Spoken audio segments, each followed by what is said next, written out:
Now, the government of Tanzania has slapped Acacia Mining with a tax bill of $190 billion. That's equivalent to almost 2 centuries worth of the gold producer's revenue.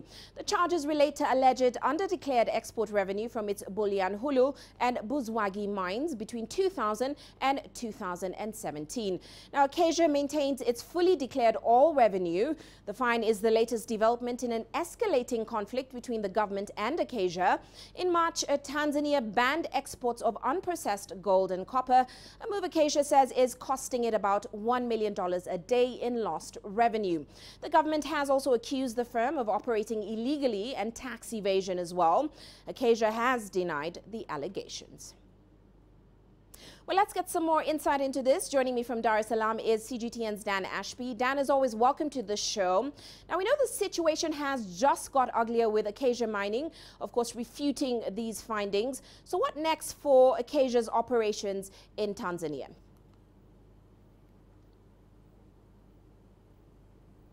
Well, the strange thing is that operations are continuing because there's no ban on the production of mineral ore. There's just a ban on exporting it. So as it happens at the moment, they are continuing to produce mineral ore. I was actually reading today that they've managed to produce 3 tons of gold in concentrate sand. But they are being hit because they can't sell it. They can't get it out the country. They've lost $175 million in the first 6 months of this year.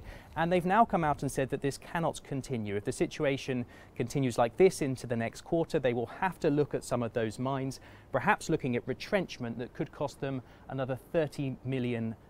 So this will continue to have widespread consequences for them. Now, of course, we know many analysts there have been sympathetic to Acacia's case.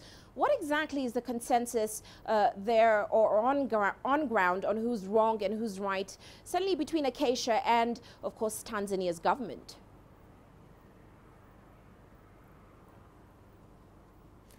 Well, this is a country really of two halves. You go out into the countryside where 75% of Tanzanians are subsistence farmers. They feel like they haven't got enough from the country in the last few years, decades, and they have a lot of sympathy with President Magufuli's message that mining companies, natural resource companies have been stealing from the country. He has held rallies and there have been crowds of cheering people. But come to cities like Dar es Salaam, one of the fastest growing cities in East Africa, and a lot of companies, a lot of business people, a lot of families who rely on those companies are feeling very uncertain indeed. The Tanzanian Chamber of Minerals says that there is going to be widespread social and financial consequences. Small mines are going to close. So those businesses, those people are worried indeed.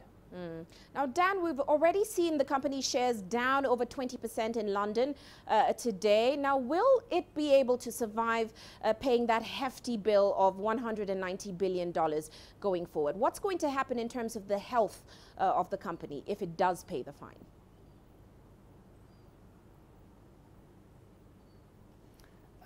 No is the short answer. It's an extraordinary amount of money. I was looking at it yesterday. It's the same amount that, for instance, the UK government spends on the NHS across the entire country. No company like Acacia or Barrick Gold can afford that amount of money. What most analysts think is going to happen here is that this is all a bit of game, if you like, before the real haggling begins. We are waiting for the key negotiations between Barrick Gold and the Tanzanian government, and there is a lot of grandstanding at the moment because the Tanzanian government wants more tax from Acacia. So it is releasing these figures. It knows that Acacia can't pay them, but it is hoping that it will come back and get some more tax from the company. And that is what Acacia is hoping for. It wants a solution. It wants to carry on mining here.